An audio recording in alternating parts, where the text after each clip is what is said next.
Okay, in my last video I was using a demonstration showing how the voltage regulator using transistors was working, and it was working really well. And the main reason why was because I'm using my commercial power supply, and by using that commercial power supply it has a very good regulated output to start out with. So when I built my regulator, all I was doing was taking the power supply voltage that's already regulated and just bringing it down to a lower voltage, and it was still regulating fine. It was regulating really well. But that's the reason why that was getting such good regulation with this here original circuit, was because I had the input voltage well regulated. But whenever I design my circuit for my lathe, I am going to be using from scratch. I'm going to be building my own power supply, which would require transformers. It would require my bridge circuit, capacitor filter, and then I would have to build another voltage regulator to handle all the current for my lathe motor. So since all this is going to be built from scratch, it's not a commercial integrated circuit regulator, so there's going to be some fluctuations going on because of the fact that it's a homebrew power supply, more or less. Now, with that in mind, I'll give a demonstration and show you that this is the voltage regulator taking 18 volts DC into the regulator, and the output coming out to about 7 volts. And then I'm going to hook up the motor again and show the voltage difference, and then I'm going to stall the motor and show the voltage difference and show you why I'm going to need to build a circuit that will feed back into it and make it into a torque converter. And that's what I'm going to show you next here. Okay, right now I have no voltage because I didn't plug it in yet. I'll plug in the circuit.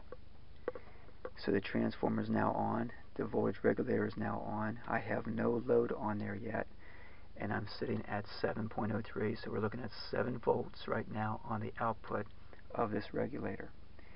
Now when I put the motor load on,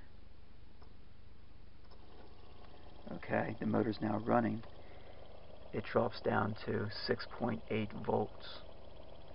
So we dropped 20 millivolts just right there. Now when I go to stall the motor,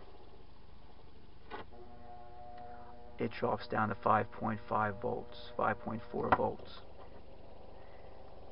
So you can see how by stalling the motor, it drops it down. That's where my circuit is going to come in now, where I'm going to design a circuit that's going to feed back and cause that voltage to be as steady as possible that I can get it. But now you see why I need to build this here torque converting circuit that I'm going to design and build now.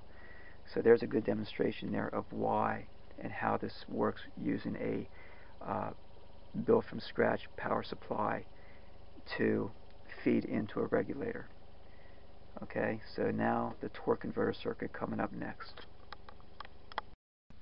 I said 20 millivolt change. That's not 20 millivolt, that's 200 millivolt change from no load to load. Okay, next comes the build now and the design of the torque converter circuit. Okay, here is the power supply right here. That's a transformer, the diode bridge rectifier. Okay, we have all this here. That's the regulator there, and that's the power supply itself. We already looked at that, and that's giving my 13.28 volts. So that's a 13 volt input. Now let's take a look at the schematic. Now I'm going to try to explain what I'm trying to do here. All that I just shown you right there, that's all this area right through here. That's the transformer and the voltage regulator right here, and coming out around 13 volts on the output here. Alright.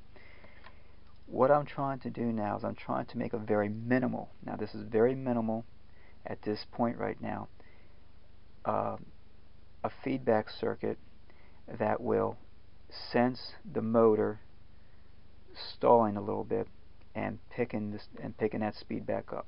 Okay, like I said, this is at a very minimal right now. But here's going to explain here now how I'm planning on making this work now. I'm going to take the output from this here supply voltage, which is 13 volts. In this here dotted line here is another voltage regulator. I'm going to drop that voltage from the 13 volts output from the main supply regulator down to around 8 volts here. By the time I get to the motor, I'm going to be anywhere between 5 and 6 volts in that area there to run the motor. All right. Now what I have here is a power transistor here, tip 41C, that's going to run the motor. Its collector is connected back up here to the main supply. On its base I have a 2N3904 small signal transistor because I'm expecting about maybe 20% or so, 1/20th of the collector current to flow to the base because the power transistor, so I'm kind of using that as a calculation value here. So that base current coming out of this power transistor is going to be emitter collector current for this 2N3904, so that can handle that there. That'll be able to handle that. Now this is the next voltage regulator on the back side here at 8 volts. Now the reason why again I have this Darlington pair here is a little bit of amplification, as well as to just give a small current drain for this here regulator to work at. I don't want this to be so much a voltage regulator as much as a driver to drive this through a feedback circuitry. Okay. So now I have a small enough current coming out here that I can use another small signal transistor here for the series pass transistor. Now at this stage right here, I just have this transistor here working as a feedback, series feedback, and so when the motor's running, I'm going to have just another voltage drop here, and it's just going to be a little bit of regulation. That's it. There is no signal feedback from the motor yet. It's going to be coming back to here yet. This is at the first stage of testing this here to see if we can get the voltage from down to 8 volt and get the motor running at a specific voltage. And then we're going to stall the motor and we're going to see how much that motor voltage drops. We're going to take some measurements around the circuit here, and then I'm going to make some changes here where there's going to be a feedback from the motor currents coming back in, and there's going to be a continuous loop here, a feedback loop here. That's going to cause the motor voltage to be close to being stable. And let me show you now at this stage right here what the voltage measurements are now on the circuit itself.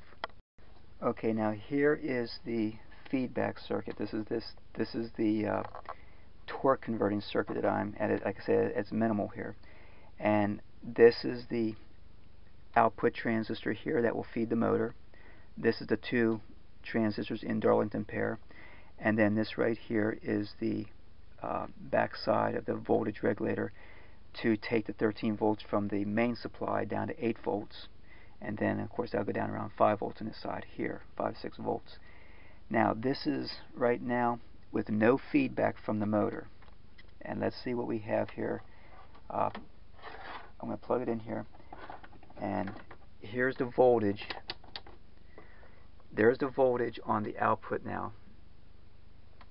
Right, there's the voltage on the output of the regulator before I put it into the rest of the circuit. Now I'm going to hook this up to the regular circuitry here now, and the voltage drops about, well, it's staying around 13, which is good. Okay, so now this circuit here is now connected to this circuit here. Okay, now I'm going to have no feedback yet. I'm going to remove the feedback.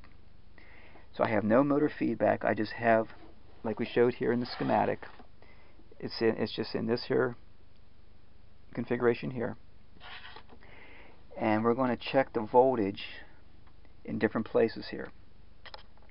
Now for starters, I'm going to hook the motor up to this circuit now. So that's right here. I'm going to hook this up now to the circuit here. Now the motor's running. I'm hooked up to the circuit, and that dropped from 13 volts down to about 12.5 volts. Okay, so we have a low drop there already. What's going on there now? Now we're going to take some measurements in the circuit here with the motor going to a stall situation. Now I have my second multimeter hooked up across the motor. Now this is the voltage across the motor. Okay, we're at around 6.56 volts, around 6.5 volts. Okay, now this is the supply voltage coming from the main supply off of the first regulator. This is the motor voltage here. Now I'm going to start stalling the motor now, and both voltages go down. Okay, The motor voltage goes down to about 3.9, and the supply voltage regulator goes down as well to about 9 volts. Alright. Now that's a result of the design. It's just we're working with transistors and things like that, so it's going to be that way. But here's the thing I'm looking at here is how much that drops. Just putting a small load on there, it automatically goes down. Now let's take another measurement. Okay, now that measurement we took that measurement here when we stalled the motor. Now we're going to take another measurement, but we're going to take it at the output of this here regulator output here now, which is at 8 volts right now. We're going to take a measurement there, and then we're going to stall the motor again, and we're going to see what that voltage drops down to. Okay, so now I have this meter hooked up to the output of the regulator, as we said, and we went 8 volts, and there's our 8 volts. Okay, so we have our 8 volts we're looking for, so the regulator is working properly. Now again, I'm going to stall the motor, and we're going to see how much that output goes down. I'm going to start stalling the motor now, and it immediately goes down, and it goes down to about 6.8 volts. I'm going to put a small load to it now, and it immediately goes down. So no matter what load I put on there, it's going to drop no matter what. Alright, which again is understandable. Now we're going to take a measurement on the next part of the circuit here. Okay, so now that's under this condition here. We took a measurement here, and we stalled the motor, and we've seen how that immediately dropped. Now we're going to take a feedback, and we're going to make a feedback here, and we're going to take a wire from the motor right here at the emitter of the driver here, and we're going to take it right back into the base of this transistor right here. Alright, and we're going to see what kind of regulation we get now when we stall the motor. That will be this here little wire here. I'm going to put that right in the base. Now immediately you can hear the motor going slower, and now we're at 6.72 volts. Now I'm going to stall the motor. The voltage is going up. 6.73, I stall the motor, and the voltage is going up. Now if I stall too much, it's going to go about there. Because of this, here's what's happening. The main voltage is dropping, and so therefore this is going to drop when it's at a complete stall. But let's watch what happens now. This is going to drop, and this is going to increase. Watch when I stall the motor. You see what's happening? Now if I stall it completely, we lose it here because this drops too far down. But under this condition here right now with that feedback, the motor, this is not the motor voltage, it's the voltage at the output of the transistor. That's increasing. Now, here's what that was. With this feedback from the motor back into here, as I began to stall the motor, that began to put a ground signal to the base of this transistor here, causing that transistor to conduct less. And every time that transistor conducts less, this transistor conducts more, pulling more current into this here through here. Now we took a measurement here when that increased. If we take a measurement across the motor, it's not going to show as much increase, but it will show some stability. Let's look at across the motor now. We're going to put our meter across the motor now and do a stall again and check. Okay, so now we're going to put it across the motor. Okay, now the meter's across the motor at 5.92. Now if I stall it again,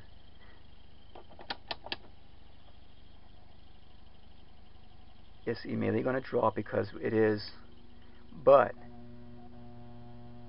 3.9 volts now when it's completely stalled. Now that's because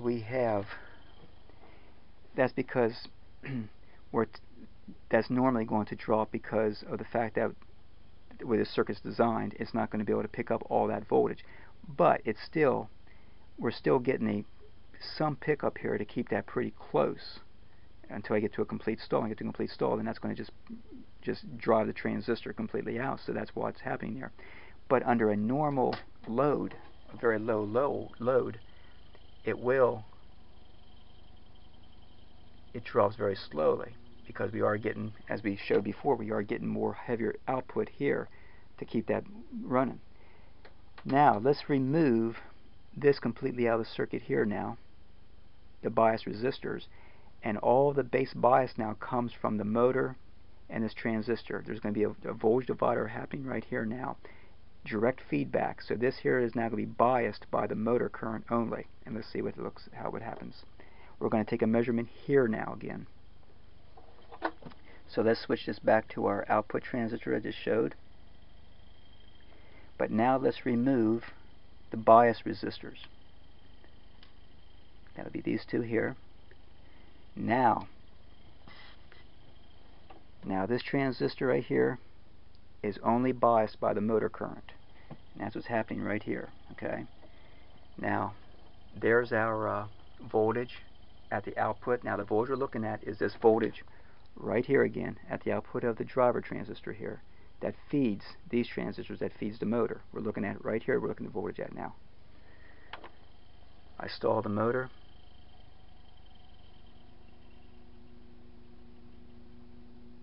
At a complete stall. See what happened? I went from 7.3 to a complete stall. The motor is completely stalled now, and we're still above voltage on the output of that other transistor. So what it's showing is that with the direct connection to here, we are getting more input to this transistor that causes more variation here, is what we're looking for, to cause this here more current to flow, to cause this voltage to go higher. So what this proves is that when the motor stalls, there is a feedback that causes this voltage regulator to increase in voltage. The voltage across the motor is always going to drop, and it's never going to get high like this here because of the fact that the current's going through here, and just the way the circuit is set up, there's not enough current pull through the transistors to keep the motor voltage going higher. But we are showing a demonstration that it is feeding back and causing this transistor to increase its output due to the feedback that's happening here. And that's the point I was trying to make here about this here torque converter that I'm designing here, is feedback from the motor itself. Now if I can just design this area through here to be able to handle more current, that the motor can actually pick up more voltage across its own self now too. That's something to work on later on, but I just wanted to just do a little demonstration to show this here feedback happening here. As this was dropping considerably, this was not dropping as much at this output. And that's the thing I was trying to demonstrate here. Okay, so let's just look at that again. It comes to, it's at 7.3, stall the motor completely, 7.6. So it's working really good as far as feedback is concerned. Okay, well, that's the demonstration I want to do at this point. This is just another example, another experiment in this here project of trying to design my own motor control circuit for my lathe. And the next installment will be where I will try to improve on all of this here to get that motor voltage to increase across the motor itself now. And that's going to take some thinking and some experimenting stuff, and I'll just put these videos out as I as I keep on learning more about this here. I'll just keep on putting the videos out until I get this thing working properly. Okay, thanks for watching. Bye.